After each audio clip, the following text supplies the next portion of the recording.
We never talk finish for Nasarawa. They don't go carry another one now for Doma. And you come and tell us a GOC. You are alleging that President Tinubu had a deal with the terrorists? No longer a secret anywhere in the world. An ex-Boko Haram to be a president of this country, having laid his arms and comes back, turns his way away from his negativity. If he lays down his arms of becoming the president of this country after I don't buy a lot of Nigerian citizens, so how do you expect them to stop when there's no penalty for whatever thing that they are doing? The Catholic church that was bombed in Niger State, the fellow who headed it actually was in Lagos, in Snake Island. Before I say anything, I want you to watch these videos. Please pay serious attention. Watch the videos. Nigeria is dealing with, it is both an ancient and a modern problem. And this is bigger, including religion, but bigger than religion. This is not an Usman Danfodio narrative. It's a more modern, more deadly, more intelligent Hydra, a supremacist agenda that was perfected by Osama bin Laden when he globalized the global resurgence of religious terrorism. This is not merely a Fulani problem. It's bigger than that. There are at least about 5-6 groups that we are reckoning with. It has a head in education. It has infiltrated our security defense systems. Over the years, it has infiltrated governance. It has infiltrated media. Okay, so thank you so much, Daddy. But I feel like so far you have been speaking in parables. You are not naming. Okay, so you said 5 different heads. You need to put names. Also, you need to give the evidence of all these things that you are saying. I told you it's a supremacist agenda that was designed to use Islam as a cover. That's why for the first 15, 16 years, it was targeted only at Christians first. I told publicly that in the later years, towards the end, when they're about to strike Nigeria completely, they will start killing Muslims as well. So I said that about 10 years ago. You are dealing with something that is global, but has a local face. Its objective is to take the whole of Nigeria, not some of Nigeria. Now, it's going to use Islam and the Sharia to take Nigeria. All over the world, its tactics are different. Who is trying to take Nigeria? Now, let me put it for you like this.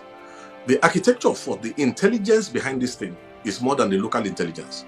But they have contacted local actors. You see, there's what they call the ISWAP. The Fulani is there. Then you have the Kanuri-dominated Boko Haram. Then you have Lakurawa, Ansaru, and all those other offshoots of the global template provided by Al-Qaeda. Many headed, only one heart. And what the idea is to take Nigeria, take West Africa, take the rest of Africa, and then use that resources to dominate the world. Okay, so it's Al-Qaeda that is trying to take over Nigeria through these different terrorist organizations. An intelligence created by Al-Qaeda between 1991 and 1996, Osama bin Laden was in Sudan, perfecting the model of how to globalize terrorism and rule the world with Sharia. And he knew they would have to kill Muslims as well. So what we're dealing with is bigger than just a religious problem. It's a supremacist agenda covering its face with Islamic religion. So for people that may be watching right now, some of them will say we've been hearing about things like this for a long time. Where is the actual evidence? Like what you said bin Laden drafted in Sudan. Is there a record of it somewhere? Like some people would say, where is the evidence to the things that you're saying? Okay, one of the greatest weaknesses of the African nations of the world, including Nigeria, is the inability to mathematize inquiry. That is to collect statistics and data, crunch it, and then do what they call concatenation. That is to join all the dots and use that to come to a conclusion and predict things that when they happen, you will not be surprised. If you follow the media in Nigeria over the past 20-something years, there's nothing I have said beforehand that did not come to pass, including when the color of the terrorist, the color skin of the terrorist is going to change in the latter hours, when they are bringing in people from the Maghreb and they're bringing in other people from outside of our borders. So if you want evidence, I will give you some. Number one, let me give you something very simple. There's no place in the world that has responded to an already documented resurgence of global Islamism by claiming to arrest terrorists, and then you claim that you have de-radicalized them, and then you absorb them into the Nigerian army. You see, that one alone is an amazing case of stupidity. I've never heard of this kind of madness before. An armed robber comes to your house, you arrest him, instead of prosecuting him, you claim that you have changed his mind, and you now make him join your megadis. That is, of course, one. Number two, if we collate, I can tell you from the beginning, one of the things I discovered from the year 1999 to 2000 was government complicity. And why do I say so? We have reached a stage now where we are not afraid of anything anymore. In those days, we were more afraid of the enemy within than the enemy without. So today, there can be documents that I will give you, we'll put on display. When you find out that young girls are kidnapped, married off, taken away from their husbands, I mean, sometimes young girls are kidnapped, sometimes wives are kidnapped, married off Islamically, and you will see that a summons will come. The governors were aware. I can give you a case where we had to curb a terrorist attack in Kaduna State. We could tell you the modus operandi. It started with Gumi when he came back from Mecca, when he came back from Saudi Arabia. His first tafsir in Kaduna was a call to violence, to slaughter. The VHS came to me because we have been setting up early warning systems, and this is what a real early warning system is to prevent something. When we got it, we translated it into English, and at that time it was Obasanjo who was the president of Nigeria. Thank God for the Foursquare General Overseer, who is now late, Wilson Badijo, who assured me that what we prepared and gave to him was given to Obasanjo in his bedroom. But what they didn't know was that we were still monitoring Kaduna to see whether the arms build-up towards the execution was going to stop. When we saw that it was not going to stop, in fact, this is a good example I'm giving you. I had to call a special strategic session with media, because media is a force expander in this new war form, this Hydra-headed war form. At that time, the man they call Additional, who became Buhari's media, whatever, was at that time an editor-in-chief or something in one of the newspapers. They gathered together, and I told them, this is the problem. They are about to kill 600 to 900 people. Femi Additional. They are about to kill 600 to 900 people in Kaduna. And I said to them, we have sent all the information to the army, to all the places. There's nobody stopping them. Unknown to them, we were monitoring. The Gumi boy went into the SSS office in Kaduna laughing and came out laughing. When I got that report in Lagos, we decided to call this media meeting and said, look, how do we solve this? Now, there's a headline that we had to put up where they did as if they interviewed the head of CAN and had to interview Gumi. Immediately, we took the front pages, the full pages in the newspapers and the new media, and the news blew across the world. The queries came to the president of Nigeria. It was reported to me directly that the Gumi boy entered, then it was a small boy, he entered the SSS office. This time he didn't come out laughing. He left the country immediately. Now, this is a guy who has been banned by Saudi Arabia. They didn't allow him to enter Saudi Arabia. Let me give you another proof. I was on television when I found out there was no other way of escape. When an Al-Qaeda operative was already appointed as a federal minister in Buhari's government. And I questioned. Do you mind naming that minister? What's his name? Something Issa Pantami. How do I know? I supervised an evacuation in 2004 when a young Christian was slaughtered in the mosque of ATBU. That's Abubakar Tafawa Balewa University. Okay? Now, when we supervised that, it was this Pantami, who was a lecturer in that university at that time, who put a fatwa on certain students because they preached the gospel to Muslims in a university. And at that time, when they killed that boy, we had to go and evacuate the others whose names I spoke to them recently. They are still afraid till now. The young guys brought them into Lagos. We made arrangements to take them into other countries where there's better respect for human worth. And then Sunday Achi was the name of the student who was murdered. Okay? At that time, for you to know how this thing works, there was a bishop who was working with the Obasanjo government, who went to arrange for the burial of this boy. And when I said, let us make it an issue, They at that time were cooperating because they didn't realize how dangerous this Hydra is. Later, that Hydra attacked that bishop, almost killed him, finished his secretary. Fortunately, they couldn't catch his wife. They maimed him. And today, he's one of the forefront advocates who has realized how dangerous this thing is. I could really give you many more examples. One of the former head of state, who was claiming that there was nothing in his time, I was at a meeting with him in his home in Ota. When he gave me his own version of what he believed was going on, I said to him, sir, during your government, they were already building up more and more, infiltrating more and more. I said, do you remember a meeting you went to have in northern Nigeria when these things happened? When you left, they slaughtered every member of the family that entertained you. I said they were sending you a warning to back off. Now, some years later, he went for a security meeting outside Nigeria, and I think when they showed him the build-up of what is coming into Nigeria when the final phase comes. Look, the Nigerian army in totality, everybody knows what the number is. The last time they engaged the BH on 3 war fronts, it took almost 2.5 weeks to overcome. So everybody realizes that if you think the Nigerian army can withstand a combined forces of what ISWAP has planned in the future, what is working for us right now is very simple. Nigeria is 220 million people strong. The number of all these people who want to swallow Nigeria, they are not even up to 450,000. Now, the strength of this is, let me break one nonsense that is going all around. And this is what we have to be careful to counsel the US government about. Anybody who looks and thinks that the Fulani is a primary problem is a joker. The Fulani is not the primary problem. All the combined forces of all these people is not up to 400 and something million. Now, is it this ill-educated... 400 and something thousand.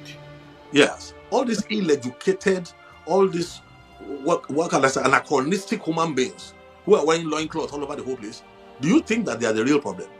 Listen, the Fulanis have told you that they were busy using their six when people came and gave them AK-47s and took their children to go and train. Why don't we realize that it's the intelligence that is arranging logistics, that is arranging safe passage for them? I have boys in the army. We used to pray for them. When they locate the enemy position in the Nigerian army, a signal comes from Abuja that they should not attack. The signal will be delayed. After 3 hours, they tell them, now go. The Boko Haram will have left that place. So what more proof are do we you need? saying that the Nigerian government is involved in what is What are you saying? Even Jonathan, before he left, openly said they are in my cabinet. Look, this thing has been known to collapse nations from within. So there's nothing new about what is going on in Nigeria. It's just like the architecture of thought. I would rather speak to the younger generation, the digital generation who understand programming. Because it looks as if the older generation don't have what it takes, don't have the understanding to acknowledge that there's a problem here. And let us come squarely. My eyes are on the president of Nigeria. He needs to be careful. Yes. Listen to me. I have nothing against him personally, but I can tell you something that is very, very clear to anybody. Now, he is an astute, consummate politician, but he doesn't realize that there's a global problem that he's dealing with.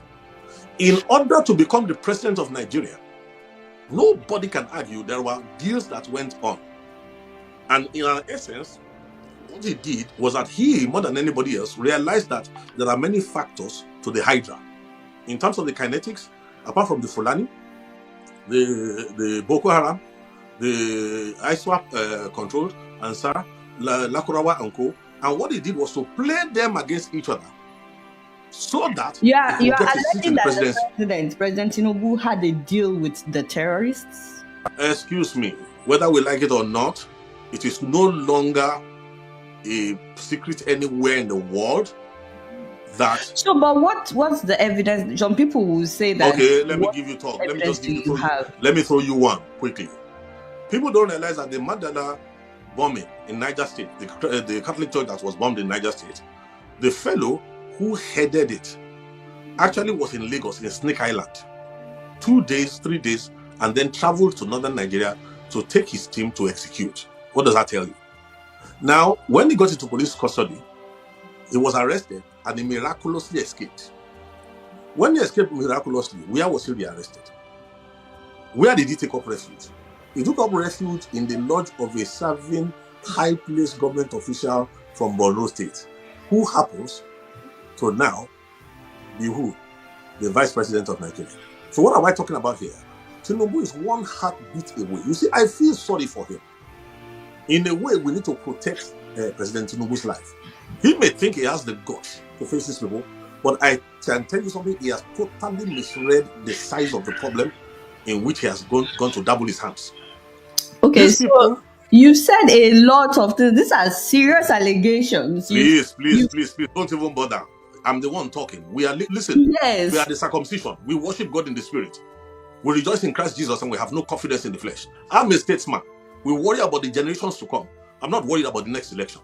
There's nothing I'm saying that cannot be substantiated, not only within Nigeria, but globally.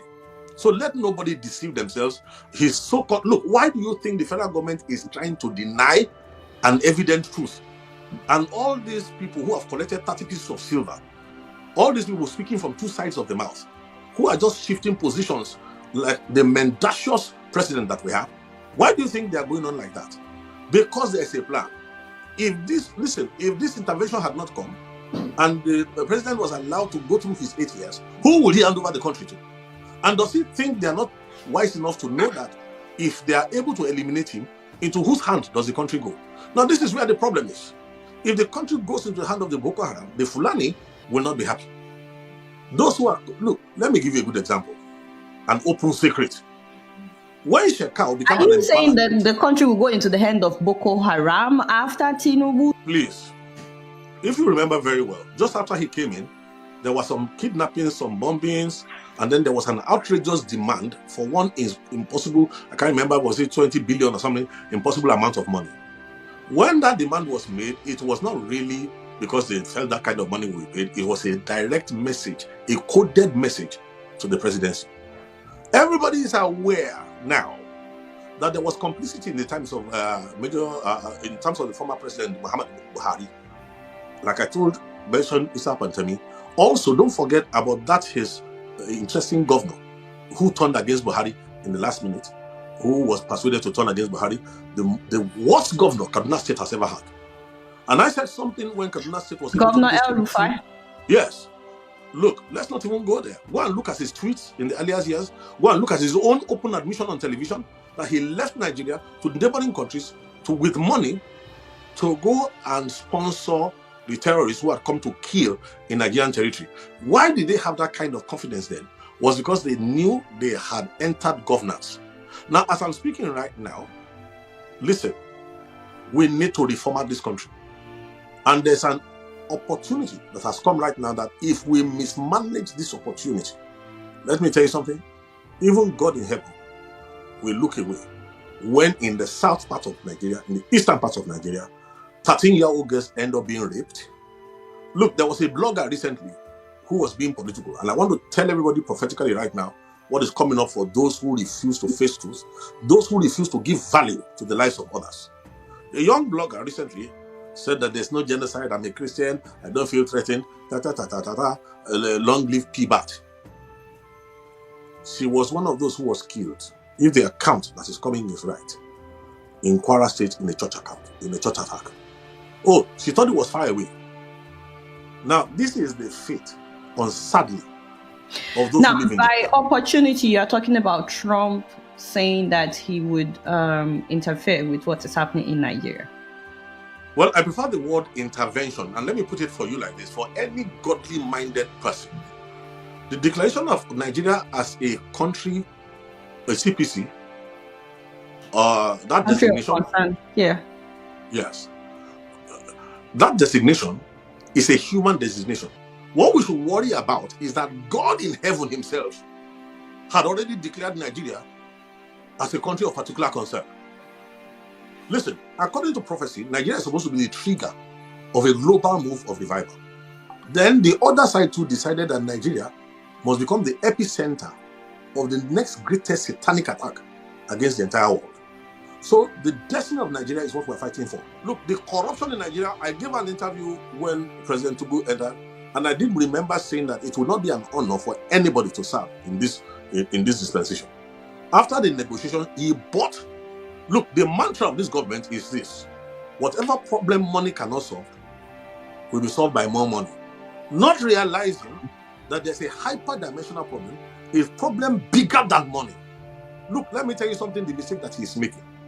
The whole Nigerian budget, when you look at it every year, all said and done, comes to how much? Maybe about $30 billion. How much does the diaspora remit to Nigeria every year? $20 billion. So, Yes, sir. when you hear Nigerians, you see, when poverty has been weaponized against a nation, people cannot think anymore. The older generation have been reduced by the weaponization of poverty. So look, thinking is an expensive thing. So it's not easy. Don't blame the average Nigerian.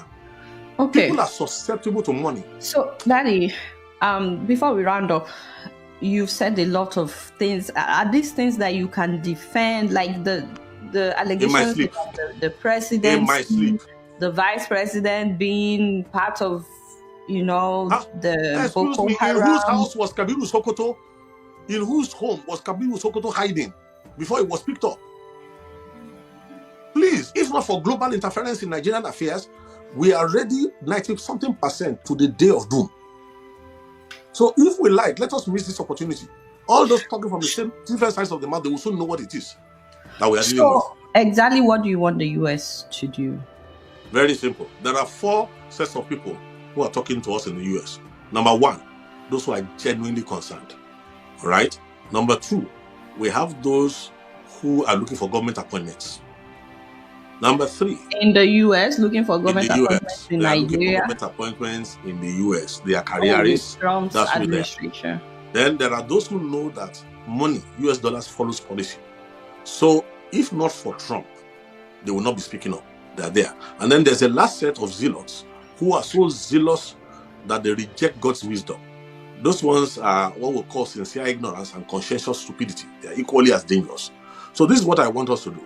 If Nigeria cooperates properly with the window that God has used Trump to open, there's something that I cannot talk about in detail now. It's called the flight of 2 eagles. There's a bald eagle in that vision that can rescue the green eagle. Now, if we are able to eliminate the unnecessary voices that are fouling the waters in America for us, both within those against us and those for us, and remain only the voices that are looking forward to the future of Nigeria, let me tell you what will come out of it. Number 1, Nigeria will become a nation, watch this, where the value of life will be something else. We will leap from quantum leap to the forefront of global civilization, all within 4 to 8 years. Number 2, the Nigerian foreign exchange right now that is about 1,600 naira to the dollar can be brought down to at least 1 to 250 to 350 naira to the dollar if we cooperate properly with understanding to tailor the American response in a way that will be profitable to the global community. So have you discussed any of this with the Nigerian government? Have you presented a government that is busy denying?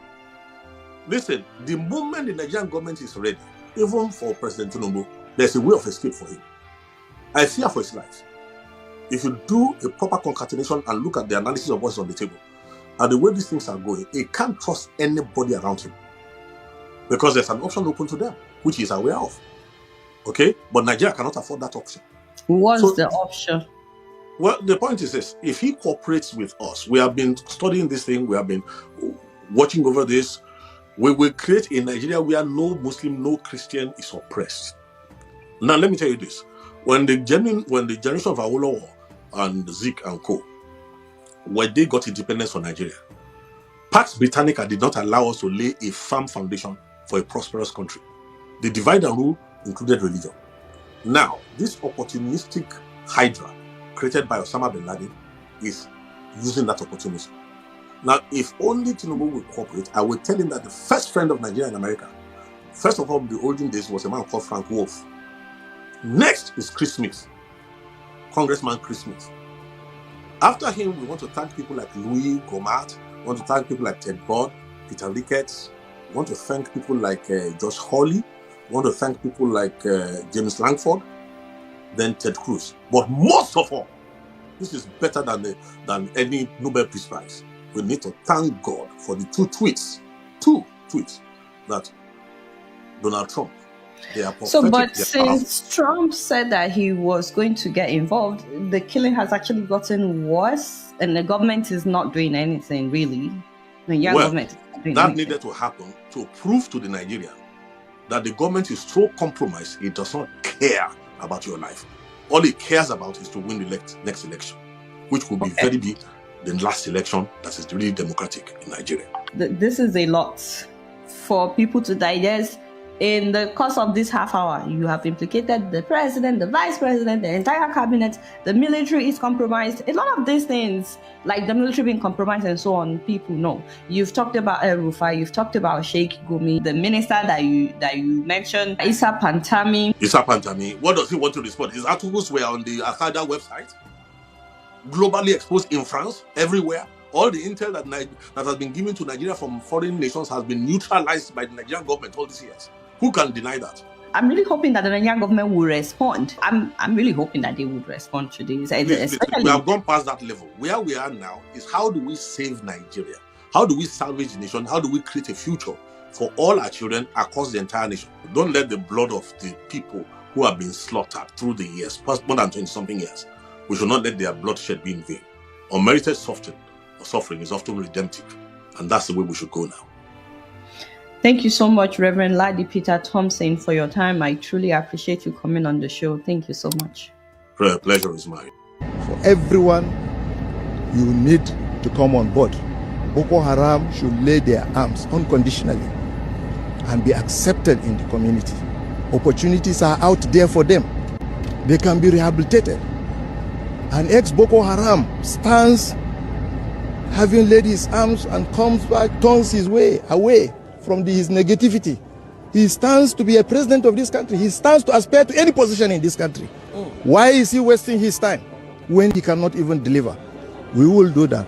But we have appealed to them, including their detractors, their collaborators, to see reason to, as fast as possible, quickly drop their arms so that we can once again reoccupy our peaceful position in Nigeria.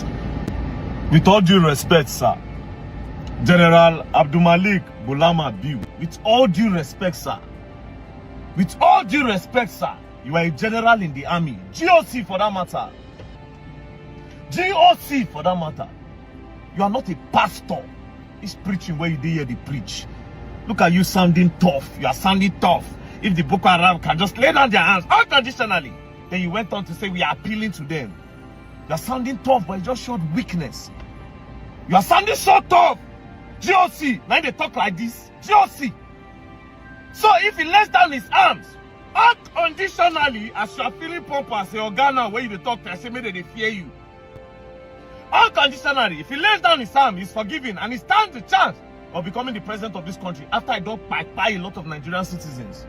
So how do you expect them to stop when there's no penalty for whatever thing that they are doing? All they have to do is to lay down their hands, and they can be the president. All of us can actually just become terrorists at the end of the day. Okay, with all due respect, that position where you did, just leave them. GOC. Now they open the mouth, they talk this thing. GOC. Now they open the mouth, they talk this thing. GOC. He stand a chance to become the president. Then we should all be terrorists. So where's the justice for all the farmers where they don't buy? Just the talk as if the Boko Haram will fear you. Who are you that they will fear? Yes, I said it. Who are you, Oga? Who they want? They will fear you? With the way you are speaking now, who will fear you? Even me, I not fear you. Not to talk of them where they get gone. Even me, I not fear you. You don't look scary. You don't even sound with confidence. You're talking in front of camera. Oga, go and resign. I better go and resign if people cannot do anything. Go and resign. General, when if you deliver polling unit, you don't fight war. How many war you don't win? The general, you just carry your face, come sit down with person front.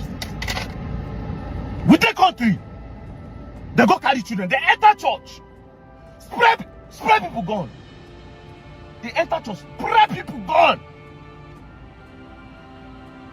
They pipe people, carry some people go.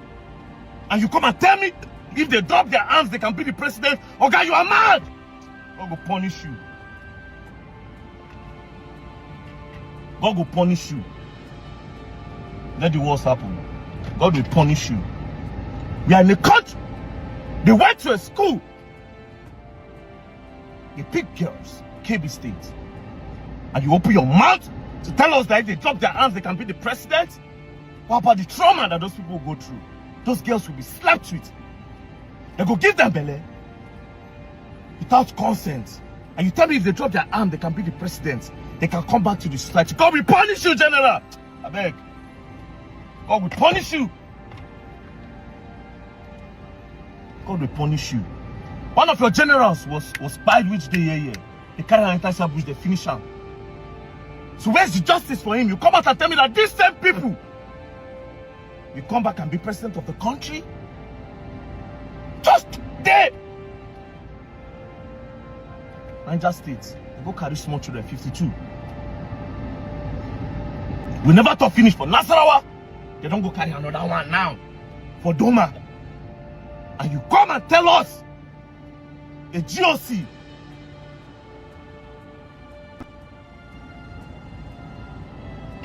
and you come and tell us that if they lay down their arm, they can be president of this country.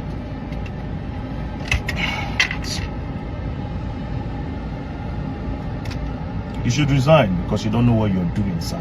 With no due respect, you should resign. You don't know what you're doing. You don't know who you are. You are also a sympathizer. They don't fear you. They don't respect you. I don't even respect you.